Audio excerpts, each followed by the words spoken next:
성경 말씀을 봉독하겠습니다. 고린도전서 15장 51절, 52절 두 절을 봉독합니다. 보라, 내가 너에게 비밀을 말하노니 우리가 다 잠잘 것이 아니요 마지막 나팔의 순식간에 호련히 다 변화하리니 나팔 소리가 나매 죽은 자들이 썩지 아니할 것으로 다시 살고 우리도 변화하리라. 아멘. 네, 우리 지금 그리스도 교회와 진실 중에 오늘 제목대로 휴거와 재림에 관한 징조를 낮 시간에 정리하려고 합니다. 전에는 우리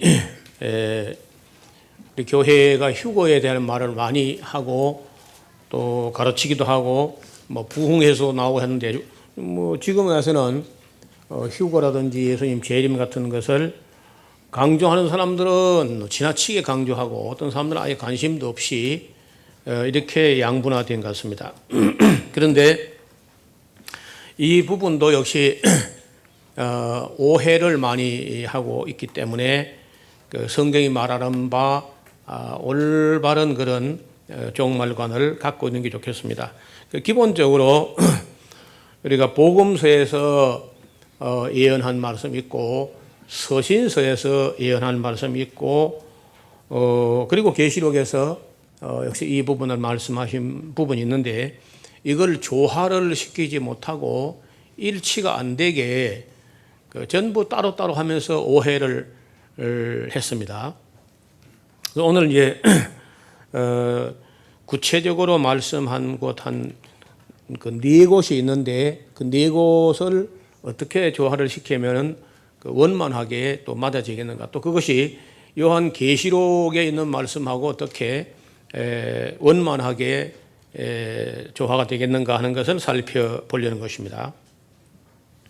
여기 오늘 그 고린도전서 15장에 있는 말씀은 대상이 고린도 사람들 또는 그 헬라 문화권에 있는 사람들에게 이걸 설명하기가 쉽지가 않았습니다. 왜냐하면은 헬라인들은 육체가 부활한다는 건 도무지 용납을 못하는 그런 철학적 배경이 있었기 때문입니다.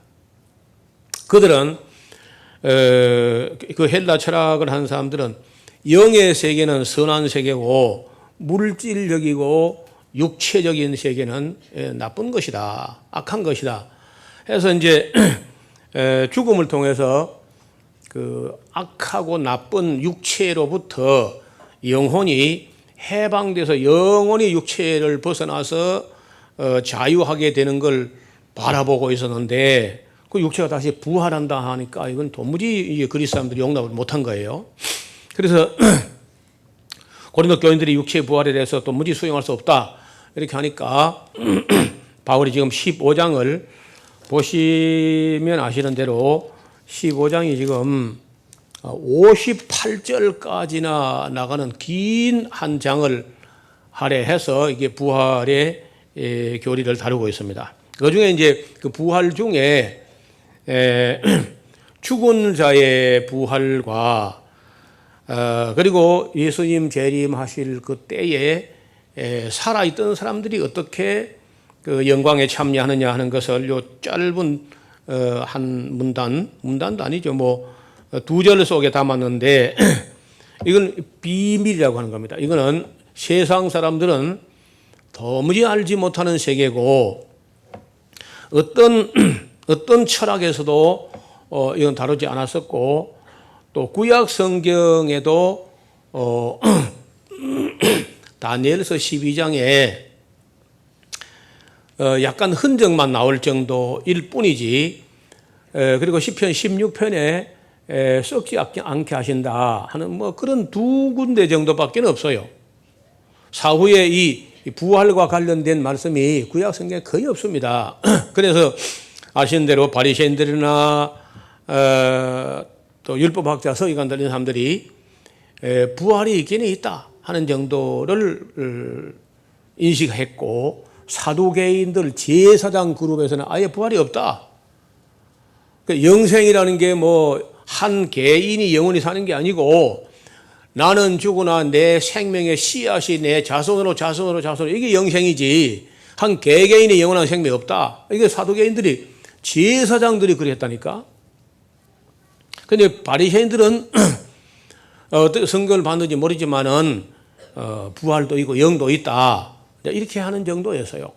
그런데 신약에 와서 이제 예수님이 어떻게 이 부활을 세계에 보여주시냐 하면은 부활이 있다고 하는 건 당연시 하면서 예수님께서는 그 모세에게 하나님께서 말씀하실 때 나는 아브라함의 하나님이요 이삭의 하나님이요 야곱의 하나님이라 한 걸 알지 못하느냐.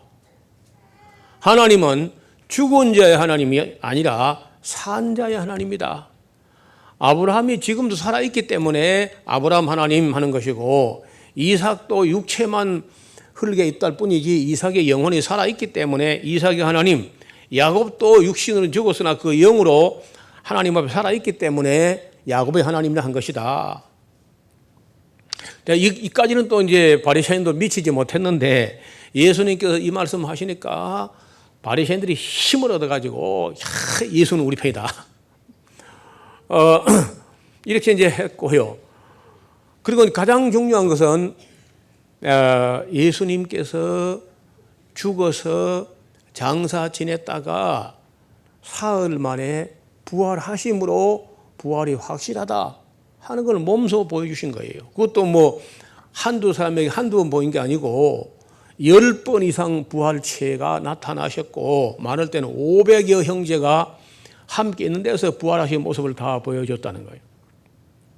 그래서 이 부활이라고 하는 것은 구약 시대는 희미하게 그저 한두 구절 정도밖에 안 나오던 것인데 신약에서는 굉장히 중요한 교리가 돼가지고 이것이 바로 우리 그리스도인들의 소망이 된 거란 말이에요. 그 중에 이제 한 대목이 오늘 본문에 있는 대로 보라 내가 너에게 비밀을 말하니 구약에는 그저 희미하게 조금 그저 인식할 수 있을 정도밖에 보이지 않았습니다. 예수님 안에 있던 비밀이 우리에게 전달되는데 보라 너에게 비밀을 말하노니 우리가 다 잠잘 것이 아니다. 예수님께서 재림할 때 우리가 다 죽어 있는 게 아니고 살아있는 사람도 있다는 거예요. 예수님 재림할 당시에 잠잘 것이 아니요 마지막 나팔에 그 줄을 꺼보세요. 마지막 나팔에 순식간에 호련히 다 변화하리니 마지막 나팔 이거 보세요. 우리가 나팔을 한 개만 불면은 마지막 나팔 이런 말 안 하죠. 두 개라도 마지막 이렇게 잘 안 써요. 첫째, 둘째 이렇게 말지. 세 개라 할지라도 첫째, 둘째, 셋째 하고 말지 마지막 이런 말 잘 안 쓸 겁니다. 아마 4개, 5개, 6개, 7개 이렇게 여러 나팔이 있을 때만 마지막 나팔 에스카테 살핑키 그 좀 어려운 말인데 파이널 트럼펫 영어로 하면은 헬라어로 에스카테 살핑키 마지막 나팔 이렇게 이제 마지막 나팔이라는 말을 하는데요. 제가 요한계시록이 안 풀려서 15년간이나 얼마나 물고 흔들고 막 애를 태우고 뭐 그 보채고 기도하고 막 그래 하다가 이 마지막 나팔은 이 단어가 머리에 스쳐간 거예요. 그때는 92년도 봄철에 한 4월경 감나무 싹이 감나무 이파리가 푸르지도 못하고 아직 노릇노릇 이렇게 막 피어날 때인데 굉장히 피곤할 때예요. 그 마지막 나팔이라는 말이 떠오르면서 컴퓨터를 가지고 이렇게 검색을 한 겁니다. 그냥 막 그 나팔이라는 그 마지막 나팔로 하지 않고 그냥 나팔로 이렇게 검색했는데 이거 의외로 많이 나오네. 온 성경 뭐 나팔이 그래 막 쏟아져 나오는데 그것을 골라가지고 마지막 나팔하고 여기 나오는 거예요. 고린도전서 15장. 지금이 이제 하도 여러 번 강의를 하다 보니까 이 구절은 그저 다 암기하다시피 됐는데 어떻든 이 마지막 나팔이라는 것을 중심을 잡아가지고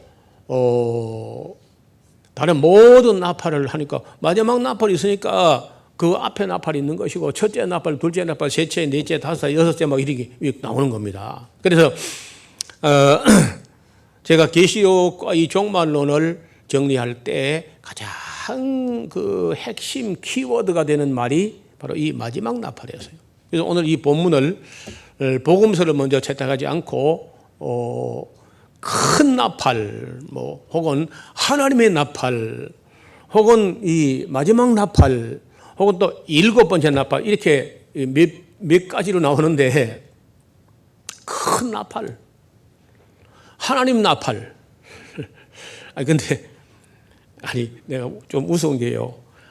하나님의 나팔이라고 되어 있는 데가 있거든요. 그럼 하나님이 나팔 불까요? 천사하고 네가 좀 부라 하지. 하나님이 직접 불겠냐고.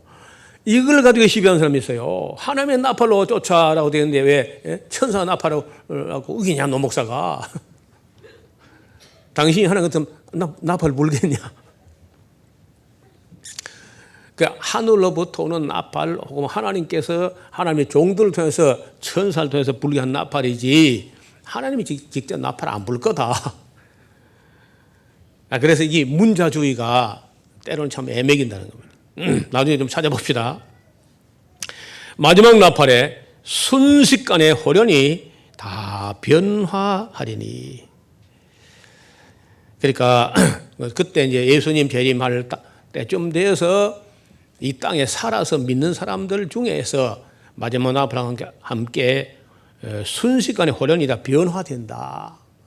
그러니까 죽은 사람이 부활하는 것이 사실 먼저고요. 이제 이따 보면은 여기 보면은 마지막 나팔에 그리스도 안에서 죽은 그리스도 안에서 살아있던 사람들이 먼저 변화된 것처럼 되어 있는데 이걸 다시 구체적으로 쓴 걸 보면은 우리가 살아있는 사람이 앞서는 게 아니야. 죽은 자들이 먼저 부활돼 일어나고 우리도 변화하리라. 이렇게 이제 나 좀 찾아보겠습니다. 어쨌든 이 살아있던 사람들은 마지막 나팔에 순식간에 호련히 다 변화하리니 나팔 소리가 나매 죽은 자들이 썩지 아니할 것으로 다시 살아나고 우리도 변화하리라. 여러분 저와 여러분이 이 날을 바라보고 믿는 거 맞죠? 그러니까 이런 세계는 세상 사람들이 과거로나 철학으로나 어떤 방법으로도 깨닫지 못한 이게 비밀이에요, 비밀. 우리만 그리스도인들만 알고 있는 비밀에 속해요. 그런데 놀라운 것은 우리 한국에는 그래도 대체로 이 날을 믿고 있습니다, 기독교인들이. 그런데 유럽이라든지 뭐 미국이라든지 이런 데는요, 이 자체를 아예 안 믿는 사람도 많아요. 이거는 뭐 영적으로 무슨 상징적으로 봐야 되지 뭐 문자대로 보면 안 된다 뭐 이런 사람들이 있습니다.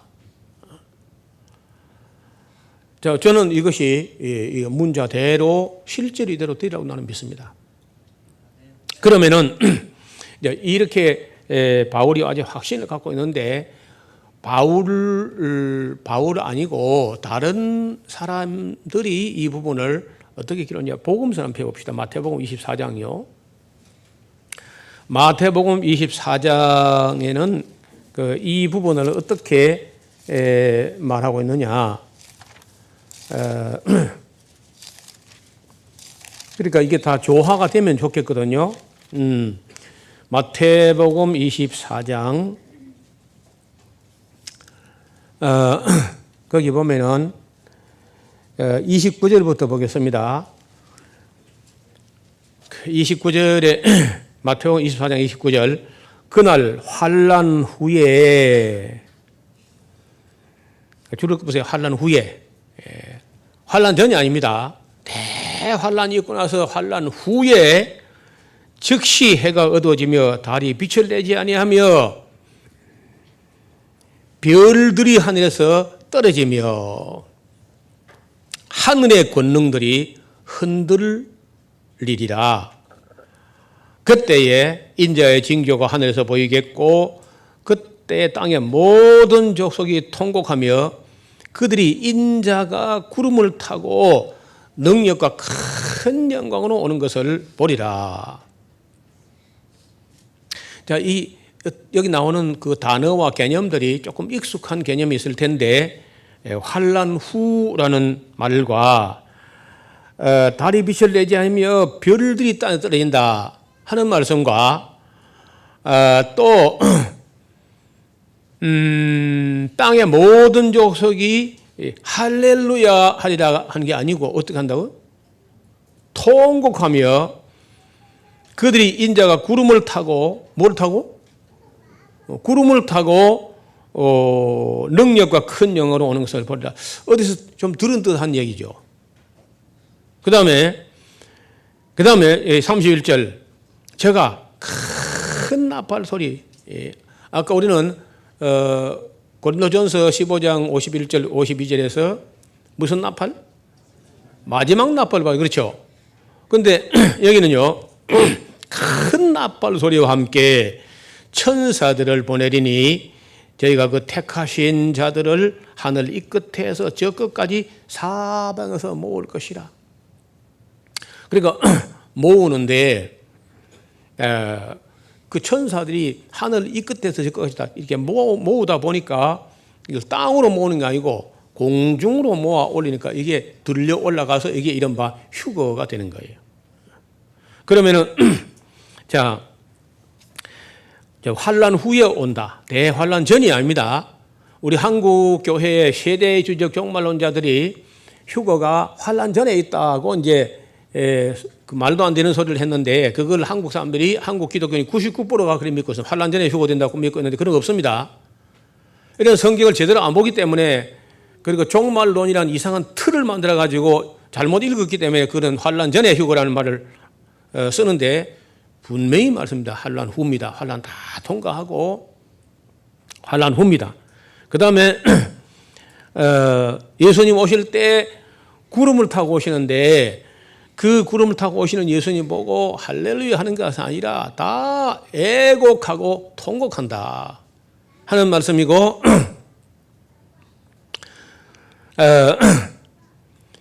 하늘에 별들이 떨어진다 하는 것도 우리가 요한계시록 강의할 때 전부 다 깨끗하게 나오던 거예요. 자, 그럼 요한계시록 1장 한번 펴봐요. 요한계시록 1장을 보시면은 방금 우리가 읽은 거 똑같은 말이 나옵니다. 마태복음하고 똑같아요.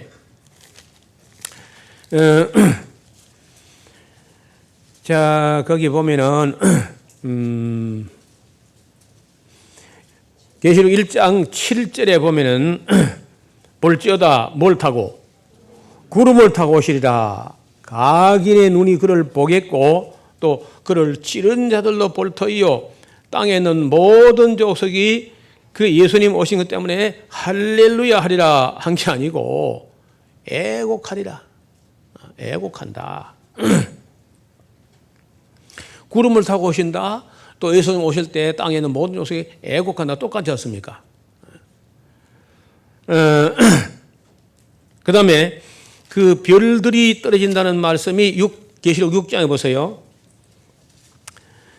6장 12절에 보면은 내가 보니 하늘 여섯째 인을 떼실 때에 큰 지진이 나면서 해가 총단같이 검어지며 온 달이 피같이 되며 하늘의 별들이 무화과 나무가 대풍에 흔들려서 선 과실이 떨어진 것처럼 땅에 떨어지며 하늘은 조기충이 말린 같이 떠나가고 각 산과 섬이 제자리에 옮겨오고 이렇게 되어 있다고 이다. 똑같이 마태복음하고 똑같아요. 내용이. 그래서 우리가 복음서에 있는 내용들 또 복음서의 내용과 아까 고린도전서 15장의 말씀과 요한계시록과 완전히 조화가 되고 일치가 됩니다. 완벽하게. 그래서 의심의 여지가 없다는 겁니다. 그럼 다시 데살로니가 전서를 한번 보십시다. 다 똑같이 조화가 된다는 거죠. 데살로니가 전서 4장을 보겠습니다. 4장 13절 이하에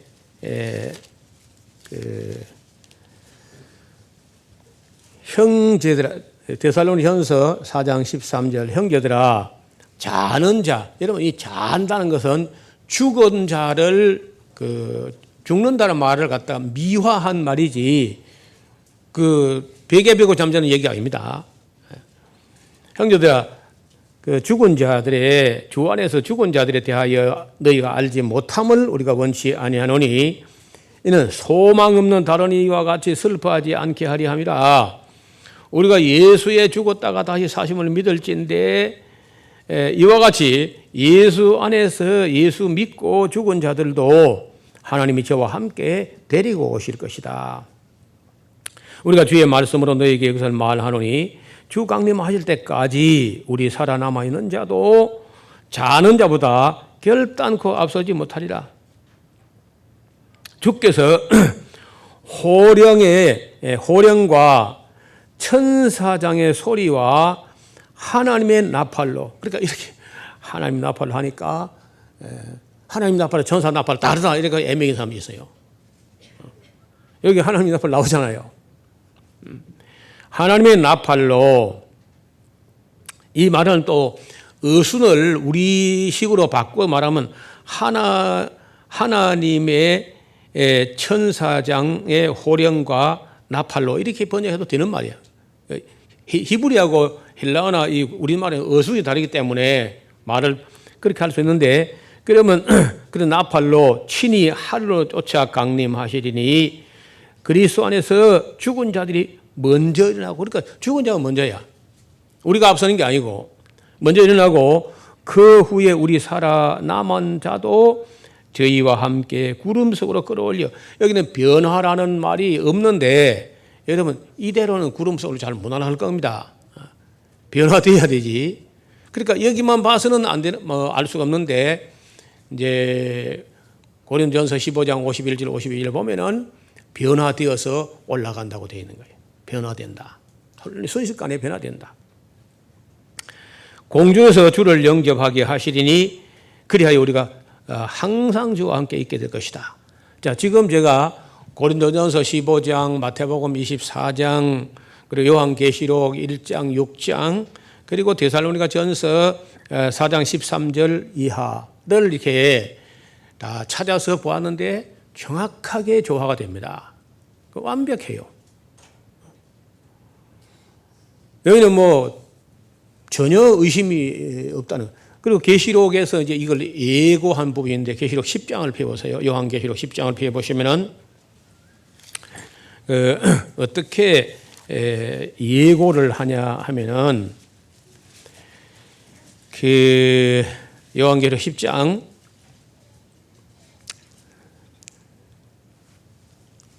10장의 1절부터 보겠습니다. 내가 또 보니 힘센 다른 천사가 구름을 입고 하늘에서 내려오는데 그 머리 위에 무지개가 있고 그 얼굴은 해 같고 그 발은 불기둥 같으며 그 손에 펴놓은 작은 책을 들고 그 오른발은 바다를 밟고, 그 줄을 꺼보세요. 오른발은 바다를 밟고 왼발은 땅을 밟고. 일반 사람은 그러면 안 되죠. 일반 사람은 한쪽 발을 바다에 밟고 한쪽 발을 땅에 밟으면 빠져버리죠, 바다 쪽으로. 천사니까 이거 가능한 건데, 네, 그러면서 사자의 부르짖는 같이 큰 소리친이 외칠 때에 일곱 우레가 그 소리를 발하더라. 일곱 우레가 발할 때 내가 기록하려고 하다가 곧 들으니까 하늘에서 소리가 나서 말하기를 일곱 우레가 발한 걸 긴봉하고 기록하지 말라 하더라. 내가 본바, 요한이 보는 겁니다. 바다와 땅을 밟고 섰는 천사가 하늘을 향하여 오른손을 들었다. 그러면서 뭘 하느냐? 6절 보세요. 세세토록 살아계신 자, 살아계신 자는 누구냐? 곧 하늘과 그 가운데 있는 물건이며 땅과 그 가운데 있는 물건이며 바다와 그 가운데 있는 물건을 창조하신 이를 가리켜 맹세하여 가로되 지체하지 아니하리니 일곱째 천사가 소리내는 그 줄을 꺼보세요. 7절에 보면 10장 7절에 또 7채라고 되어 있어요. 7째 천사가 소리내는 날 그 나팔을 불게 될 때 죽을 거예요. 그까지 그 나팔을 불게 될 때 그러면 7째 천사가 소리내면요 그게 7번째 나팔이야. 또 7번째 나팔은 다른 말로 하면 마지막 나팔입니다. 그건 또 천사장의 나팔이고 하나님의 나팔이고 나팔이에요. 이게. 그래서 제가 요한계시록 그 실마리를 풀어낼 때에 이 마지막 나팔에서 출발해가지고 지금 제가 소개하는 이 경로로 정리가 된 겁니다. 그러니까 뭐 복음서 그리고 또 사도 바울 서신, 요한계시록, 뭐 데살로니가 전서 이거 다 조화가 되고 완벽해요. 의심의 여지도 없고요. 그래서 7째 선자가 소리내는 날 그 나팔을 불게 될 때에 하나님의 비밀이 아까 고린도전서 15장 51절 52절에 바울이 보라 내가 너에게 비밀을 말하노니 이것도 비밀이란 비밀. 여러분 이 세상에 가장 큰 비밀은 지금 교회 밖에서 제멋대로 놀러 다니는 뭐 즐기고 있는 사람이 있고 그 사람들이 세상에 잘 나가는 것 같아요. 그리고 놀러도 못 가고 뭐 주일날 예배한다고 꼬박꼬리다 분한 예배당에서 갇혀 있어 보이고 그거 어려운 성경 배운다고 앉아있고 이래 보이는데 이 비밀이 이 땅에서 실현될 때는 세상에 있는 건 아무것도 아니야.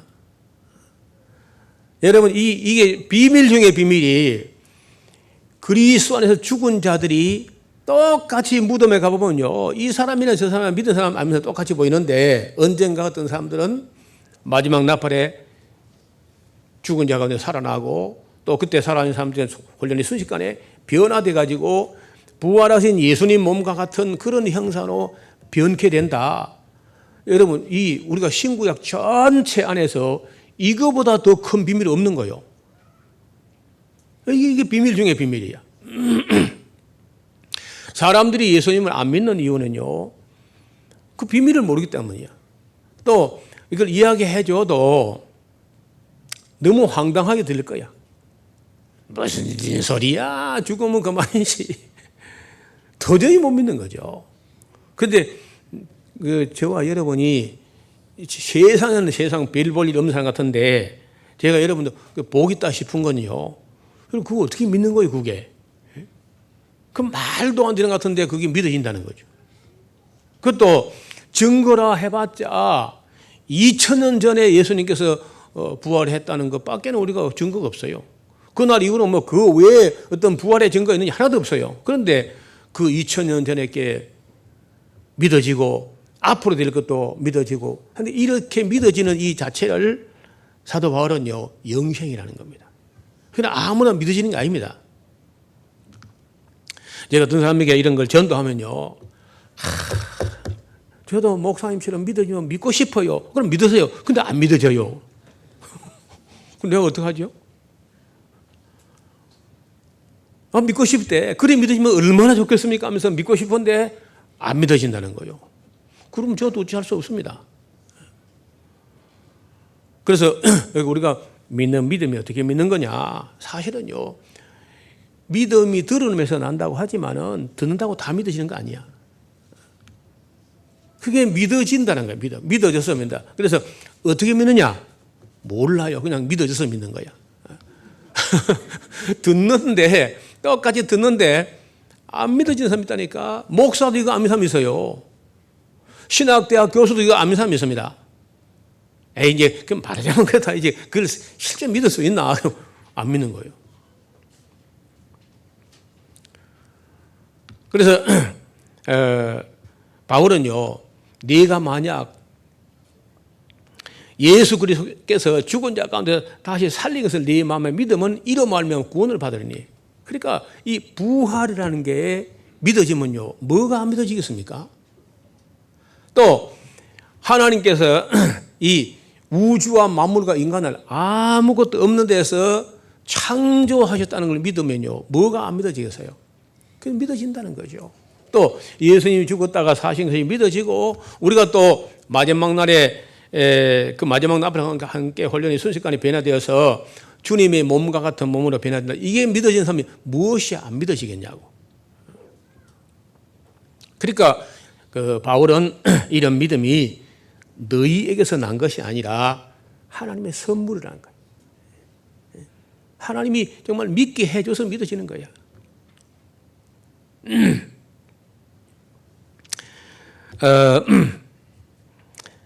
7절 다시 봅니다. 계시록 10장 7절. 7째 천사가 소리내는 날 그 나팔을 불게 돼. 그 나팔이 마지막 나팔이고 천사의 나팔이고 하나님 나팔이고 큰 나팔이야. 불게 될 때에 하나님의 비밀이 그 종 선지자들에게 전하신 복음과 같이 이루리라. 복음 중에 복음이 우리가 죽음이 끝이 아니다. 여러분 죽어서 그냥 완전히 무로 돌아간다면요, 이건 얼마나 허무하고 얼마나 어이없고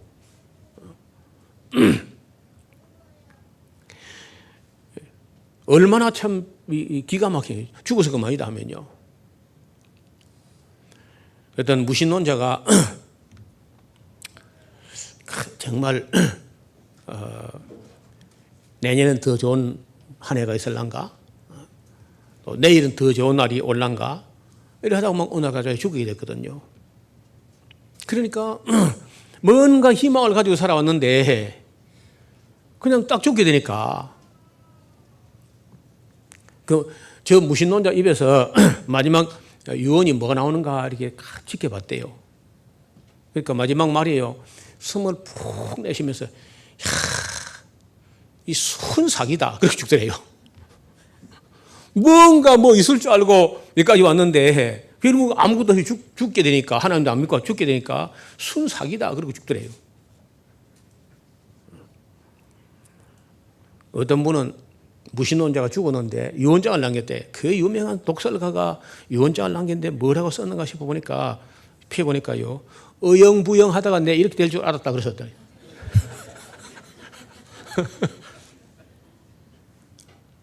그러니까 무신론자라든지 소망이 없는 사람들의 삶이란요 허무한 거죠.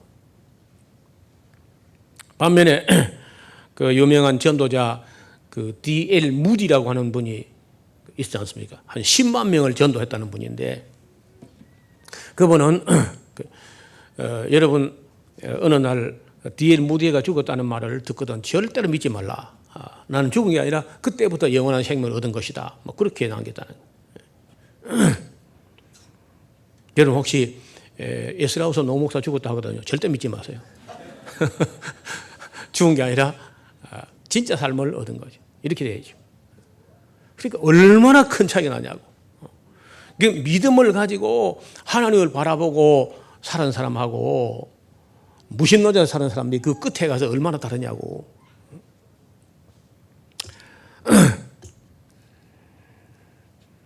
자, 이 천사가 그 계시록 10장에 있는 이 천사가 아까 말씀드린 근육질 천사야. 아주 힘센 천사가 내려오는데 그 머리 이렇게 뒤로는 후광이 무지개 같은 후광이 있고 한 손에 조그마한 책을 가지고 하늘에서 내려오더니요, 한 발은 바다를 밟고 한 발은 땅을 밟고 오른손을 이렇게 올리면서 그 6절에 보면요, 세세토록 살아계 한 자 하나님이죠. 그러니까 이 하늘과 그 가운데 있는 물결이며 또 이쪽 한 발요, 땅과 그 가운데 있는 물결이며 이쪽 바다와 그 가운데 있는 물건을 창조하신 이를 가리켜 맹세하여 가로되 지체하지 아니하리니. 그럼 그때 왜 이런 말 하느냐 하면요, 사실은 지체를 많이 했죠. 사도들 시대부터 곧 온다 속히 온다 하더니 아직도 안 왔으니까 앞으로 좀 더 있어 올 모양인데, 그러면 사람들이 볼 때요, 이제 우리가 환난과 고통과 적그리스도의 핍박과 어려움과 이런 게 막 중합하면요, 왜 예수님이 좀 빨리 안 오시는가? 너무 지체하는 거 아닌가? 이렇게 한다는 거예요. 여러분 우리가 계시록 5장에서 우리가 좀 보면은 순교자의 영혼들도요 탄원해. 하나님 너무 오래 참는 거 아닙니까? 이 악한 세상 좀 빨리 심판해가지고 우리 억울한 거 좀 빨리 신원해 주시지 않고 너무 오래 참는 거 아닙니까? 왜 이렇게 지연됩니까? 여러분, 그 예수님께서도 은근히 좀 더디 올 거란 걸 얘기했습니다. 왜냐? 그 25장에 보면요, 신랑이 더디 오므로 그 처녀들이 다 졸며 잘세, 슬기로운 처녀나 미련한 처녀나 할 것 없이 다 졸며 잘세 되어 있어요. 신랑이 더디 오므로. 그러니까 우리가 더디다 하는 거하고 하나님 더디다는 좀 다른 거예요. 무디는 이렇게 했어요. 무디는 예수님이 오시는 것은 조급한 자 생각처럼 빨리 오는 것도 아니고 게으른 자 생각처럼 늦게 오는 것도 아니다. 오실 때 오신다. 근데 여기 천사가 딱 첫 마디가요, 지체하지 아니하리라. 이제는 더 이상은 지체는 없다 하는 얘기거든요. 그러니까 임박해서 더 이상 지체하지 아니하리니 일곱째. 왜냐, 여섯째 나팔을 불었거든 지금은요. 여섯 번째 나팔을 불었을 때 인구 3분의 1이 죽어가지고 인구 전체의 절반 이상 죽었습니다. 그래, 그때까지 안 오니까 성도들이 얼마나 애 같아서 왜 이렇게 지체해지는가, 왜 이렇게 지체되는가 이렇게 하는데 천사가 더 이상 지체하지 않는다. 일곱째, 이제 여섯째 불었으니까 일곱째 천사가 소리내는 날 그 나팔을 불게 될 때에 하나님의 비밀이 그 종 선지자들에게 전하신 복음처럼 이루어진다 하는 거예요. 이게 예고거든, 예고. 자, 이렇게 일곱째 천사가 소리 내는 날 큰 나팔, 하나님의 나팔, 그리고 마지막 나팔, 이런 식으로 이제 한 번도 예외 없이 어떤 특별한 나팔과 함께 연관되어 있다는 거예요. 그래서 결정적으로 이제 할 수 있는 것은 그 11장 15절에 가서 보면요, 그 계시록 11장 15절에 일곱째 천사가 나팔을 불면, 아까는 그 천사가 그 마지막 나팔을 남기고 예고한 것이고 11장 15절에 일곱째 천사가 나팔을 불면 그것이 이제 마지막 나팔이고 큰 나팔이고 하나님 나팔이고, 그 나팔을 앞을 보세요. 그 나팔을 불면 예수님이 바로 오는 게 아닙니다. 나팔을 불면 제일 먼저 일어나는 게 뭐냐? 그리스도 안에서 죽은 자들이 먼저 일어나서 휴거에 올라가요. 그리고 연달아서 살아남아 있는 사람도 훈련이 순식간에 변화돼서 공중으로 올라가서 거기서 기다립니다. 잠깐 동안 기다리는데 그 기다리는 곳은 불이 섞인 유리바다 같은 데서 기다리래요.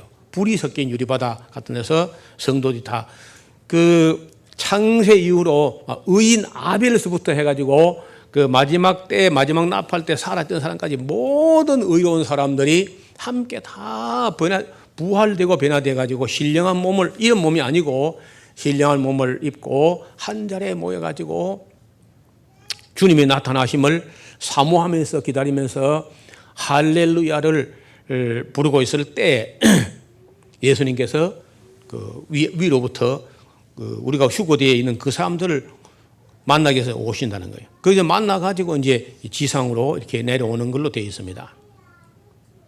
그러면 이렇게 이제 이루어지는데, 그런 일이 이루기 전에 어떤 징조가 있느냐는 거예요. 오늘 그 설교 제목이 휴거와 재림의 확실하고 분명하고 강력한 증거가 있어요. 징조가. 그 세 가지가 있습니다. 세 가지가. 이 세 가지는 그걸 안 들은 사람은 모르겠죠. 모르는데 들어놓은 사람들은 다 충분히 알게 와요. 계시록, 요한계시록 그 6장을 펴보세요. 요한계시록 6장에 보면은 어떻게 그 징조가 나타나느냐. 누구든지 이 들은 사람은 알기에 그렇게 오시는데 계시록 6장 거기 보시면은 6장 7절에 넷째 인을 떼실 때에 내가 넷째 생물의 음성을 들으니 가로되 오라 하기로 내가 보매 청황색 말이 나오는데 그 탄 자의 이름은 사망이니 음부가 그 뒤를 따르더라. 저희가 땅 4분의 1의 권세를 얻어서 검과 흉령과 사망과 땅의 짐승으로서 죽이더라. 이 말을 7절, 8절을 이렇게 묶어놓고 네모 안에 이렇게 묶어놓고 어디다가요? 첫 번째 사인, 첫 번째 세메이온, 첫 번째 징조. 예수님이 재림할 때가 세상 끝날 때가 임박했던 첫 번째 징조야. 여러분 최근에 북한의 김정일의 아들 김정남이라는 사람이 북한 공작원인가 누군가 해가지고 죽었다. 근데 거기에 사용된 독극물이라는 게 인간이 만들어낸 독극물 중에 최악질의 물질이에요. VX라고 하는 그런 무시무시한 그런 독극물인데 하여튼 청산가리보다 한 100배 좀 더 독한 거예요. 한 방울 정도를 갖다가 눈이나 입이나 이런데 묻히면은 30분 내에 가버리는 거냐. 그리고 피부에는 해도 당장 죽고는 안 하는가 봐요. 손바닥에 아무 구멍이 없으니까 이제 괜찮은 모양인데 여기 우리 머리에는요 구멍이 7개가 있어요. 크게. 요 2개 있죠. 요 2개 있잖아. 요 3개가 있잖아 여기. 그러니까 이제 얼굴에다가 문질러 버리니까 30분 내에 가버리는 거냐. 마지막 때에 가장 무시무시한 것은 이 생화학목입니다.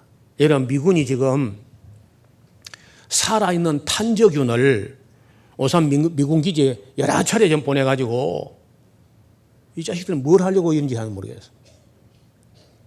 그 무시무시한 건데, 근데 그보다 더 무서운 게 지금 북한에 사용하는 이번에 저걸 만약에 그런 포탄을 서울로 보고 누가 한 방을 해가지고 공중에서 퍼지게 해버리면 서울 절반이 죽을 거다. 그런 어떤 뉴스가 나오더라고. 핵폭탄만 문제가 되는 게 아니라는 거예요. 핵이야 물론 문제가 되는데 그래서 여기에 이 죽음이라는 게 그 죽음의 독가스 같은 여러분 옛날에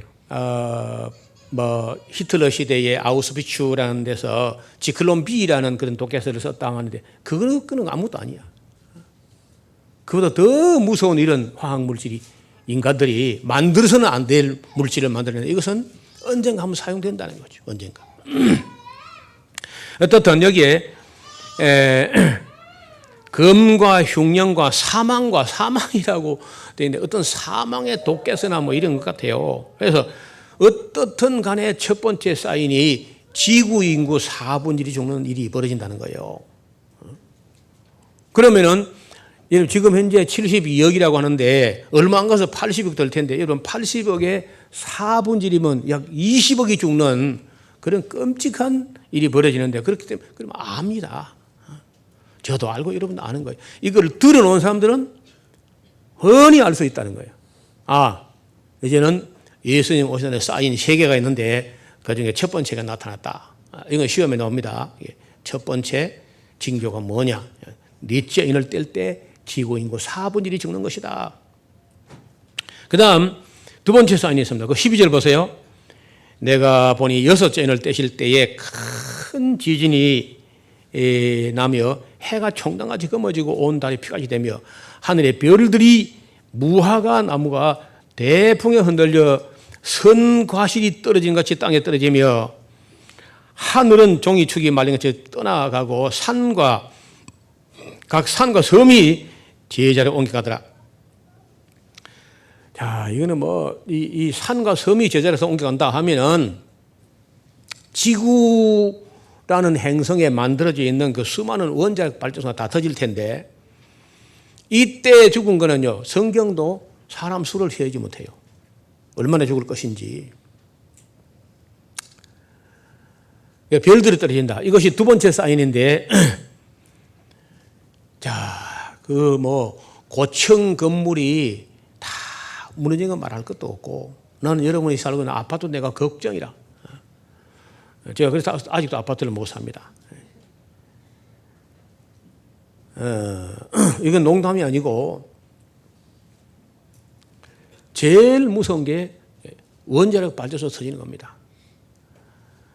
우리가 중국 지금 동해안 쪽으로 발전된 곳, 한반도 약 30개, 일본에 한 60개, 이걸 다 합하면요, 326기가 돌아갑니다. 이 한반도가 그 한가운데 있어요. 원자력 가마솥 안에 있습니다. 그러니까, 이봐요. 남한 땅에 원자력 발전소 없애봐도 헛얘기야. 우리가 없애봐도 중국 다 우리가 뒤집을 텐데 뭐. 나는 그래서 원자력 세상에 다 없어지면 오케이. 근데 우리나라 다 없애봐야 중국은 안 없앨 거 아닙니까? 중국이 15억 인구를 원자력 발전소 없이 어떻게 억간다는 거예요. 그러니까 우리 거 없애봐야 중국 거 없애지 않으면요, 아무 의미가 없어요. 그리고 일본 후쿠시마 거는 편서풍이 이 서쪽에서 동쪽으로 불기 때문에 카나다 쪽으로 밀려갔습니다. 그런데 중국에서 터지는 건요, 우리가 다 덮어쓰는 거예요. 그래서 저는 원자력 발전소 뭐 없애자 그 운동 안 해요. 해봤자 뭐 헛방이고. 중국 터지면 우리가 다 덮어쓰는데. 그래서 이게 이거는 전쟁 정도하고 다릅니다. 전쟁은 안 죽을 사람인데 이건 안 죽을 수가 없어요. 다. 특히 한반도에 살던 사람들은 저는요, 사람은 말할 것도 없고 동물, 식물, 박테리아 한 마리도 못 산다고 봅니다. 한반도는. 그때 되면은. 중국 땅에 있는 모든 원자력 발전소 다 터지는데 어떻게 한반도에 생명이 있다는 게 없어요. 그래서 여러분 성경 좀 배운 다음에요, 마지막 때 여러분은 말고 여러분 자손들은요, 은근히 파푸아뉴기니아, 이디안자야, 원자력 발전소 없는 나라, 미개 해가지고 전기도 없는 나라, 여기 가야 돼요. 제가 진짜 이 얘기 했는데 어떤 분이 몽골로 이사를 갔습니다. 몽골 진짜. 아주 모집하는 메일이 왔더라고요. 여기가 안전지대라 그러면서. 전기가 없대요. 지금 우리가 웃고 농담처럼 여기지만은 언젠가는요, 애누리 할 수도 없고 제가 드린 문자대로 이런 일이 벌어집니다. 이것이 두 번째 사인이에요. 예수님 올 때가 다 됐다. 세상 역사 끝날 때가 다 됐다. 완전히 임박했다. 인재가 가까이 곧 문 앞에 이런 줄 알라. 할 수 있는 사인이 별들이 떨어진다는 거다. 자, 이 말씀도 아까 마태복음 봤죠? 마태복음 24장에 별들이 떨어진다.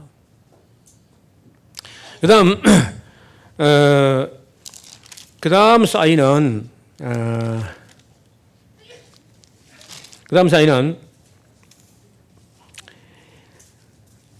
그 여섯 번째 나팔을 부를 때인데, 그 9장 14절이죠. 9장 14절 보면은 계시록 9장 14절, 나팔 가진 여섯째 천사에게 말하되 큰 강 유브라데에 결박한 네 천사를 놓아주라 하매 네 천사가 놓였으니 그들은 그 연월일 시에 이르러 사람 얼마 3분의 1을 죽이기로 예비한 자들이라. 마병대 수를 내가 봤는데 내가 그 수를 들어노라. 그 수가요, 어마어마해. 2만만이야. 16절 마병대 수가 2만만이다. 2만만이면요 2억에 2억. 중동에서 2억의 군대가 격돌하는 전쟁이 벌어지는데 아마도 이것이 3차 대전이거나 4차 대전이거나, 아까 넷째를 뗄 때 일어난 전쟁이 3차 대전이면 이게 4차 대전이고, 아까 그 전쟁이 그렇게 큰 전쟁이 아니라고 하면 그것도 4분이 죽는 것도 3차 대전. 그럼 이게 4차 대전입니다. 4차 대전. 이 때에 지구 인구 3분의 1 죽고 나면은 처음에 2분의 1 죽고 이거 3분의 1 죽고 별이 뜰 때 또 죽고 이렇게 하면요. 지구 인구의 그 7, 80%, 그 90% 죽을지 모릅니다. 예수님 오시기 직전에. 그리고 그 예수님 오시는 거는 그 뒤에 10장 아까 7절에 예고해가지고 11장 15절에 마지막 나팔 불면서 휴거 일어나는 걸 볼 때 모든 이 끔찍한 환난을 다 겪고 나서 휴거 있다고. 그러니까 이걸 지금까지 우리 기독교가 이 마태복음과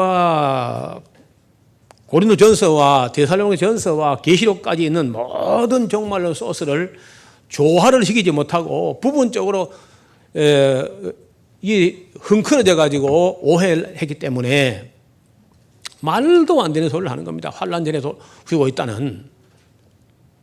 그럼 이 사람들이 뭘 가지고 오해를 하느냐? 여러분 계시록 4장 1절 펴보세요.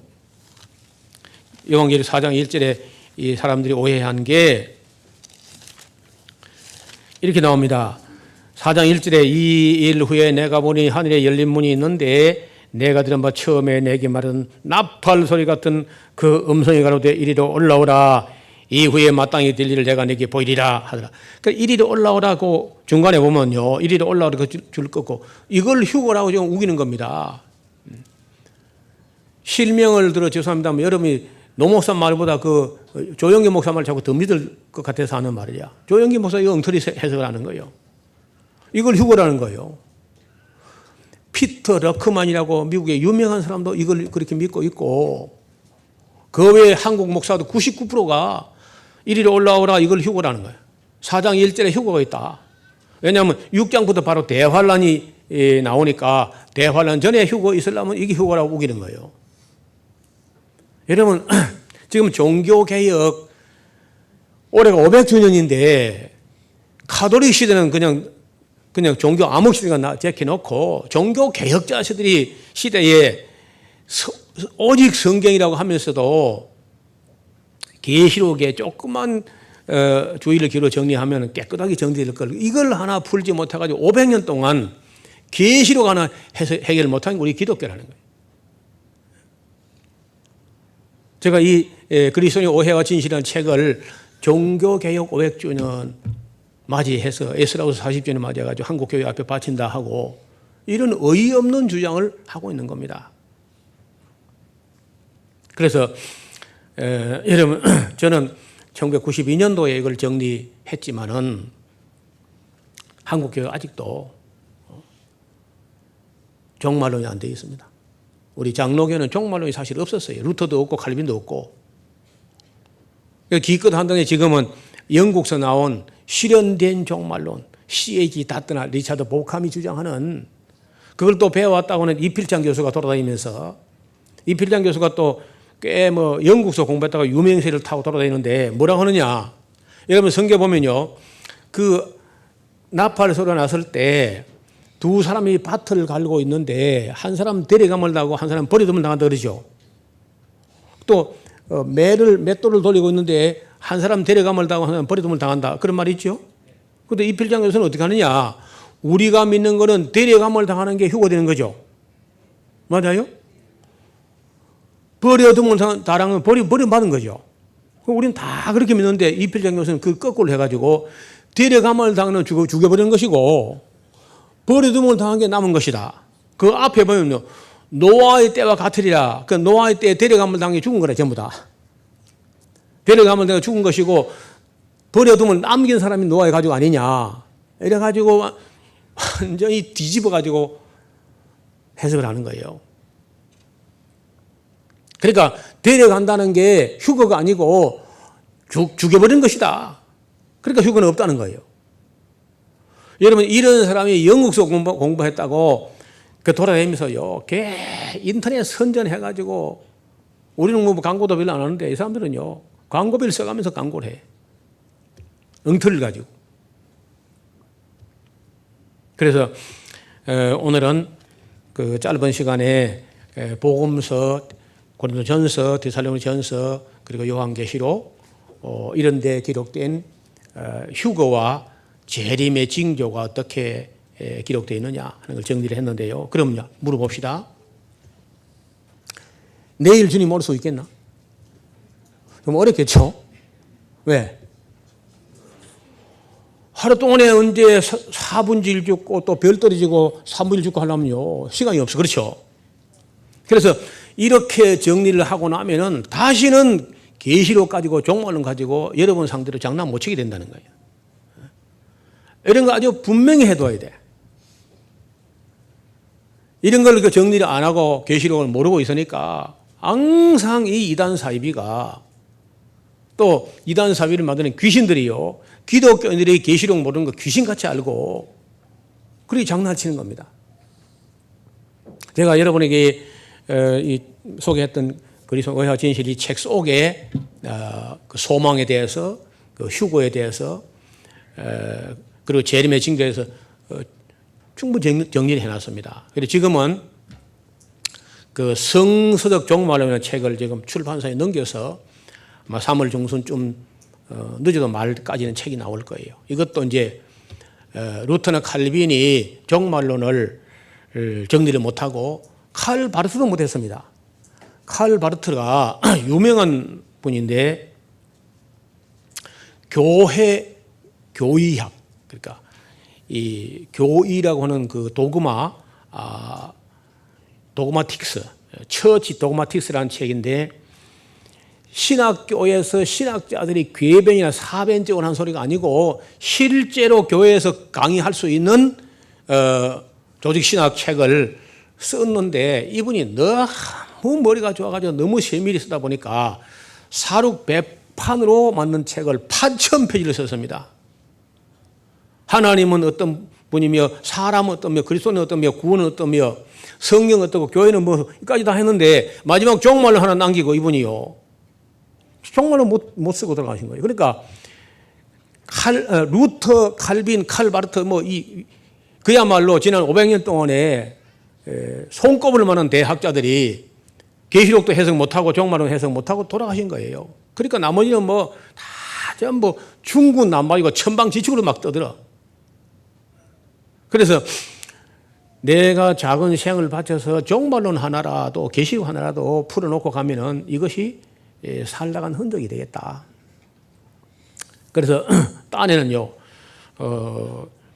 지금까지 92년도 책을 쓰고 95년도 출판했다가 그 뒤에 다시 수정 정보판을 했다가 이번에 새로 이제 20년이 넘어서 다시 이제 수정 정보해가지고 묶어보니까 또 자꾸 책이 분량이 늘어나가지고 700페이지가 넘는 것 같습니다.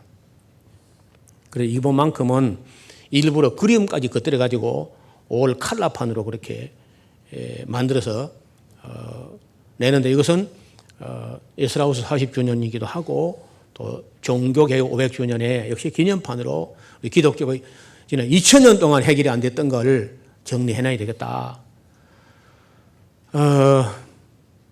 그리고 그 외에 또 우리가 한국 교회가 안고 있는 게 이 거짓 방언 문제입니다. 거짓 방언을 가지고 방언 문제만 하니까 또 사람들이 또 용납 안 해요. 그래서 지금은 고린도 전후서 주석까지는 아니라도 강해서처럼 어제까지 해서 그 초고를 타려고 했습니다. 그건 원래는 기대 안 했던 건데 하나님께서 또 힘 주시는 대로. 그러니까 종말론 모르니까 또 쏙지요. 거짓 방언 모르니까 거기 또 쏙지요. 음식에 대해서 모르니까 또 병들지요. 이게 하나도 바로 된 게 없어. 여기 제가 12가지 기독교가 오해한 걸 12챕터로 정리했잖아요.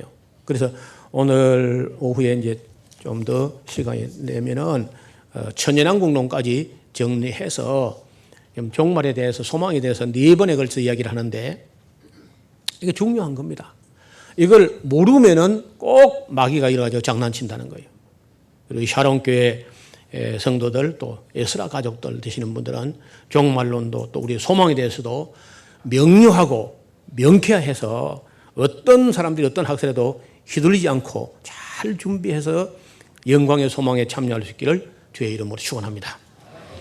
하나님 아버지 감사합니다. 오늘 짧은 시간이지만은 주님 오시기 전에 또 세상 끝에는 무슨 징조가 있사오리까 제자들이 묻기 시작했는데 지난 2000년 동안 우리가 이걸 정리가 되지 않아서 많이 사람들이 혼란스러워했고 마귀와 사이비 종교와 이단들이 이런 걸 가지고 사람들을 속여왔습니다.